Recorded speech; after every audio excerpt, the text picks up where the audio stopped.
For some, what begins as shadowy figures and strange noises can quickly become a fight for survival against unseen forces that have made a decision to attack you. Asleep or awake, you begin to suffer the abuse of scratches or a push here and there. Sometimes it's a slap on the face or a punch to the gut. But why? Why do these things happen? And why does it happen to some people and not others? Hello there, welcome back to my channel. I'm very glad to see you here. So, how's everyone doing? Good, I hope. I hope your week's been going good so far, and I hope you're looking forward to another tale of terror. As for me, I've actually been MIA the past couple of weeks. Yes, something caught hold of me, something evil. Bedridden for nearly 10 days. I am so glad to be on the mend, and I'm so excited to share some tales with you. In tonight's video, I'm going to share the story of a person who was continuously brutally attacked by an unseen entity. When you hear this story, you may question if what you're hearing is true or not true. And in like all my other videos, here's where I'm going to ask you just to hang on to the end of the video so that we can all find out together. So before we get started, do me a favor and click the like and subscribe buttons so YouTube will know to continue to share this content with you all. And with that, let's get the show on the road. So get comfortable, turn down the lights, and let's begin.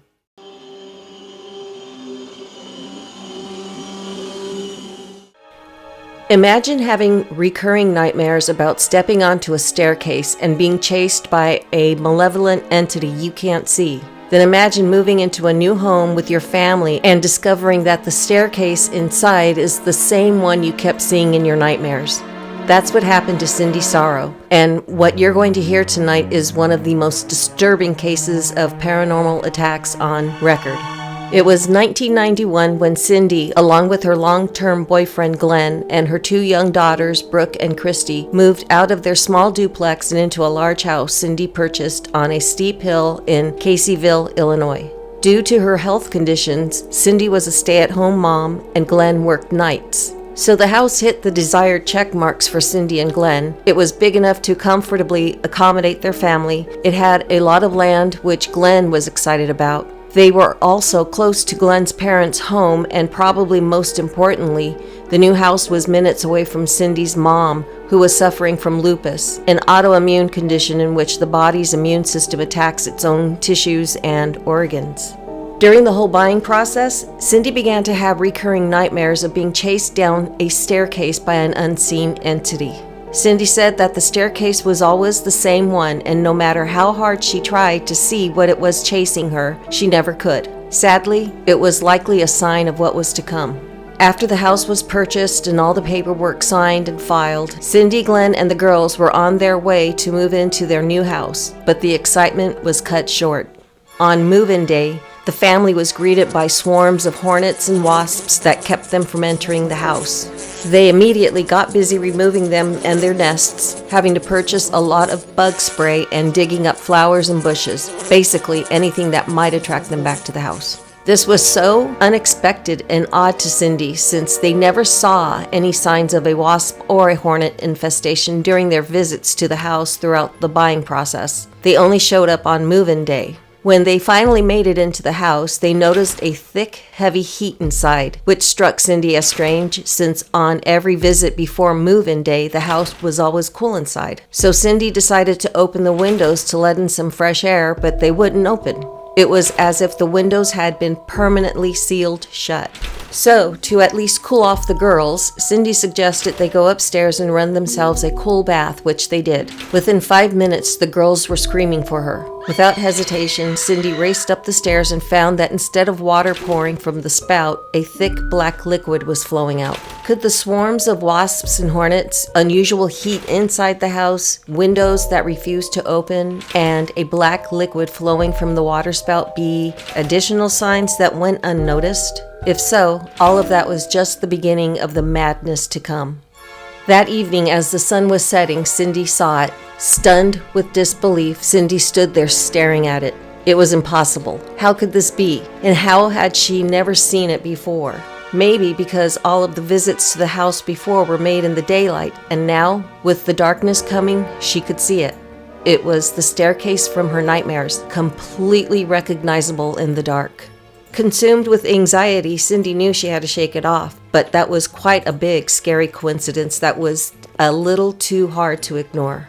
But ignore she did as she made her way into the kitchen and set about putting dishes inside the cabinets. But as she went to open one of the cabinet doors, it came off the hinges and fell to the floor. What made this a strange occurrence was that immediately every other cabinet fell to the floor, causing Cindy to scream.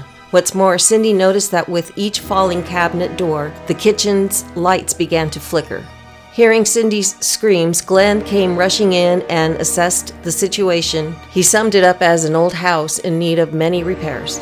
But the incidents only began to increase. It was a toaster or something like it that blew the entire house's electricity when they plugged it in.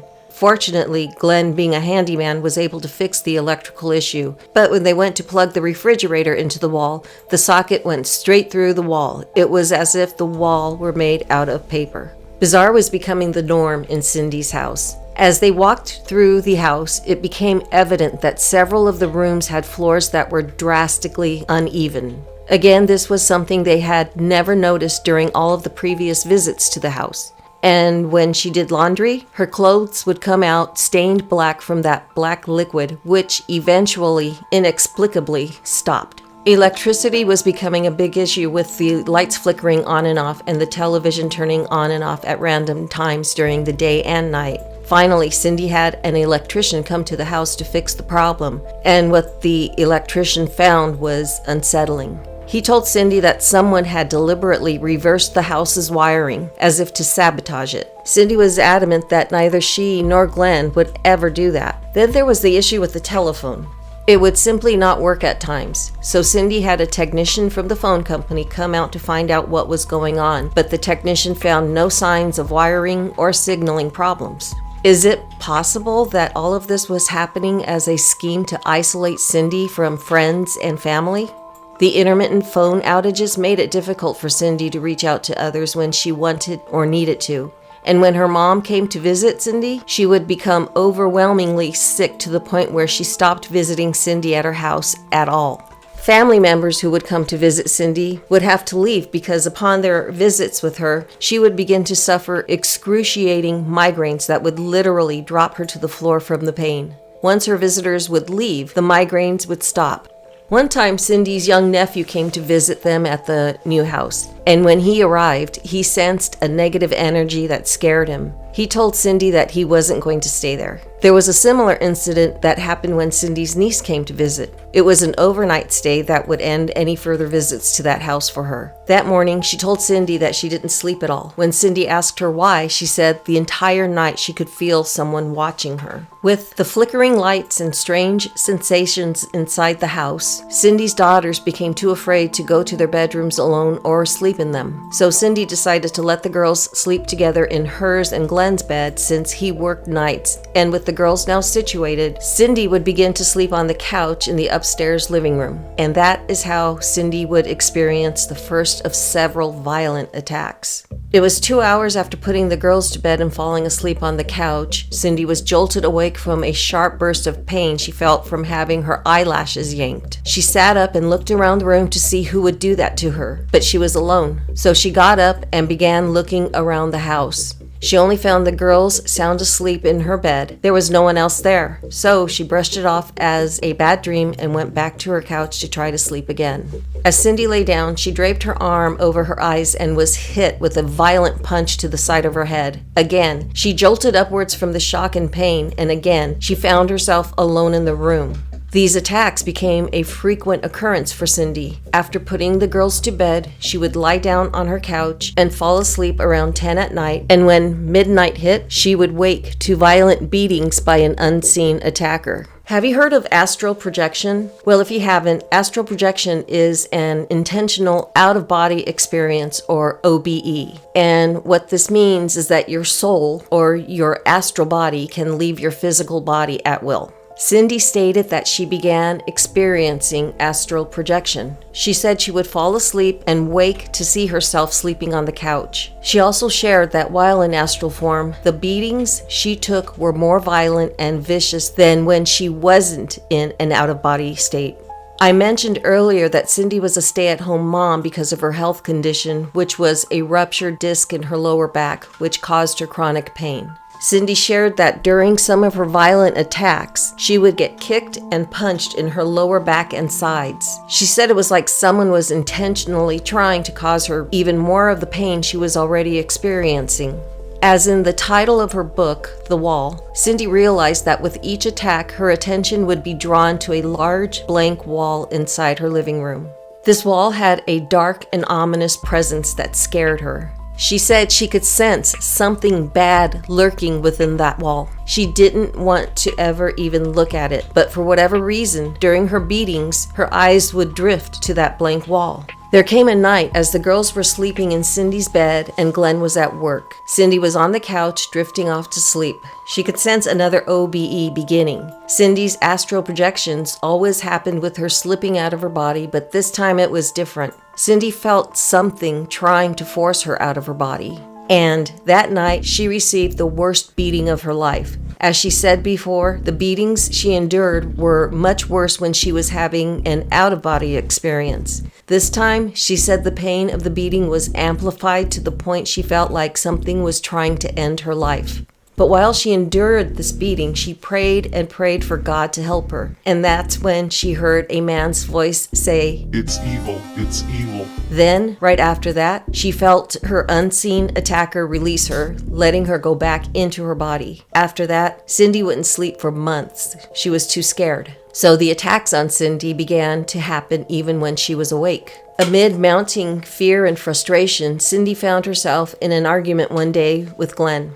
Needing a moment to cool off, Cindy stepped outside the house and began walking towards the puppy Glenn had gotten for her. Turns out this puppy wanted nothing to do with being inside that house. Every time they brought him in, he would make a mad dash for the safety of the outdoors, so he was given a cozy little doghouse placed in the yard. As Cindy walked towards the puppy, she was violently shoved to the ground. She thought it was Glenn who shoved her, but as she turned around to look at him, he wasn't there. Nobody was there. And speaking of Glenn, this began to affect him as well. One day while doing chores around the house, Cindy heard Glenn call out to her from the bedroom. She said the tone in his voice unnerved her because it didn't really sound like Glenn, but she went to him anyway. When she stepped into the room, Glenn grabbed hold of her and began to suffocate her with a pillow.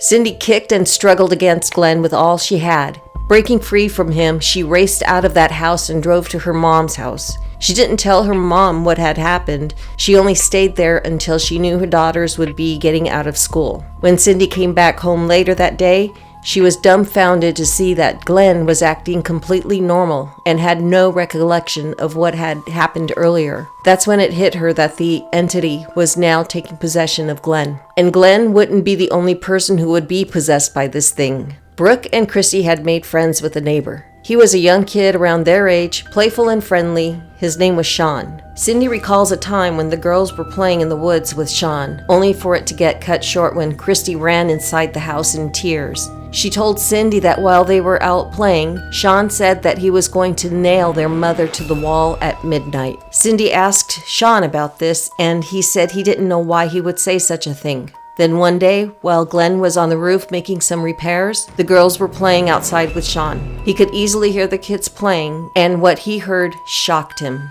Sean looked up at Glenn working on the roof and told the girls that he was going to split Glenn's head open with the tool Glenn was using. Glenn immediately confronted Sean, and again, Sean had no idea why he would say that. From then on, the girls were no longer allowed to play with him.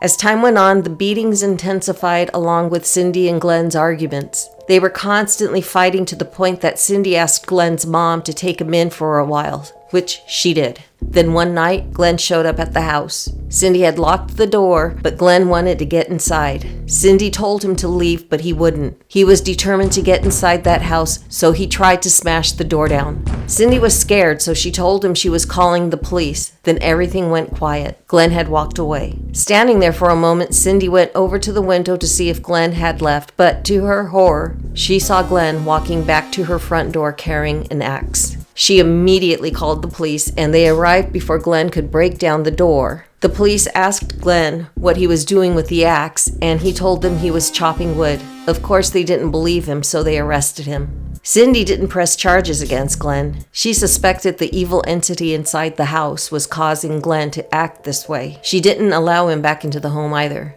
at least not immediately. After Glenn moved back in, Cindy took a job at a hotel, and things seemed to be getting better between them. But, along with Cindy's continuous beatings, she began to feel her mind being toyed with.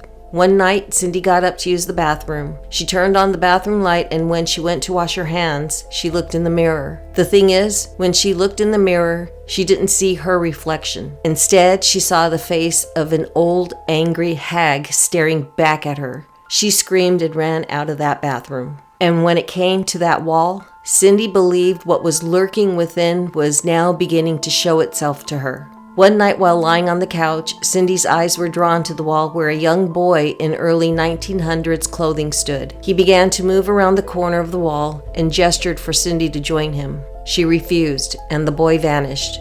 Another time, Cindy was sleeping on the couch and was jolted awake by the sensation of being punched. When she opened her eyes, she saw a tall, young man dressed as a Civil War soldier standing by the wall glaring at her.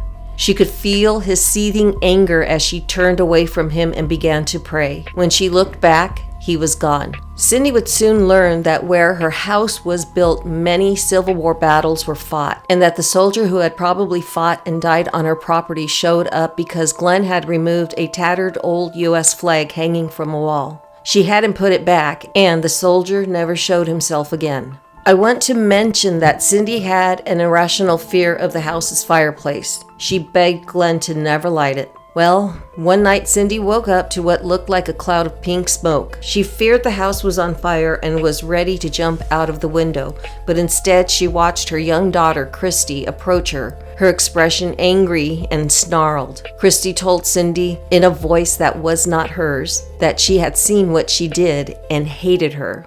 When asked about it, Christy had no recollection of that. In another out-of-body experience, Cindy was running down the stairs away from the unseen entity. At the bottom of the stairs, she saw an alternate version of her house. It was now a laboratory with men in medical clothing having a conversation. She couldn't understand what they were saying, and as she stood there, she realized she was wearing a hard hat with a light. Before she knew it, the thing that was chasing her caught her and began beating her. Cindy said that as she desperately tried to get away from it and get back into her body, she could hear her bones cracking. The pain was excruciating. A few days later, Cindy's phone rang, and when she answered it, she heard a man's voice she didn't recognize on the other side. It said, "Cindy, can we talk?" And then the phone went dead. Leading up to her last days in the house, Cindy noticed a change in the family dog. Even though he stayed outside, his barking grew nervous and erratic, and one day, Cindy was taken aback by his eyes. The dog stared at her with bright green glowing eyes, and still strange occurrences continued to happen. The dog's food was kept in the garage, and one day, as Cindy was going to feed the dog, she spotted footprints in the soil. But not just regular footprints. These were strangely large, human-like footprints. It had only been about 2.5 months since Cindy and her family had moved into that house, but that was enough. She wanted out, and she reached out for help. Talking with her mother, sister, and uncle about all that was happening, they encouraged her to leave. Cindy and her 2 daughters moved in with her mom for a while. Glenn moved in with his parents. While at her mother's house, Cindy and her mom decided to share what was happening with the girls. They already knew. The girls said they could feel it all around them all the time, and they called it the evil thing. Cindy's uncle encouraged her to start reading her Bible aloud, and she did. He also convinced her to call a priest about the house. She did. And the first priest she spoke with seemed to not take anything she said too seriously. The second priest that she spoke with took her a bit more seriously, but he asked her if she was a drinker or if she'd used drugs. He then asked her if she might be involved in any occult practices or if she'd seen the movie Nightmare on Elm Street due to her out-of-body experiences. He thought that maybe she was channeling that movie into her life somehow. The priest then asked Cindy to see a doctor to get a psychological evaluation, which she did, and after meeting with the doctor, she was cleared and proclaimed sane. One night while still at her mother's house, Cindy had another out-of-body experience that terrified her. She started inside her mother's house. She said she was in the kitchen and everything looked like it was from the 1920s. She was then pulled to her house on the hill where she saw men in black robes gathering around what looked like a coffin just outside the house. She could see their faces, but she had no idea who they were. She believed they were in the middle of a sacrificial ritual, perhaps to the devil. A few weeks later, the second priest contacted Cindy and agreed to go to her house with another priest who specialized in exorcisms. While there, they chanted, "Jesus be with us," as they sprinkled holy water everywhere. Feeling convinced this worked, Cindy, Glenn, and the girls decided to move back in, but within minutes, Brooke froze in her tracks as she tried to go up the stairs. The evil had a grip on her and would not let go. Cindy demanded that Brooke be released, and after some time, it did let Brooke go, so Cindy grabbed her and ran. Cindy asked the priest to return for another blessing, but he refused, telling her to stop leaving her body. One morning in front of her mom's house, Cindy was approached by a man named Daryl. He told Cindy that the spirit inside of her house demanded a sacrifice and that she was to be the sacrifice. He then went on to say that they could go there now and he would be sacrificed in her place. Cindy basically said no thank you, turned away from the man and headed towards her mom's door. But when she turned back, the man was gone. Eventually, Cindy was able to sell the house, and she, Glenn, and the girls moved into a trailer home away from that house and its land and are now safely living their lives. Okay, so what are your thoughts on this story? Do you think that Cindy was really suffering at the unseen hands of some evil entity? Or could all that she suffered have been psychosomatic somehow? Either way, I would never want to experience anything of what she's gone through. It was all just so traumatic. And to answer the question of whether or not this story is actually true or not true, I can honestly tell you that what you did hear tonight is a true account of events that did happen to a very real person. If you want to take a deeper dive into Cindy Sarro's story, you could read her book titled The Wall. I'll leave a link of her book in the description below. Now it's time to say goodnight, but before we do, make sure to click the like and subscribe buttons if you haven't done so already, and hit the notification bell so you can be ready for more tales of terror delivered to you every week. So until next time, stay safe and stay scary.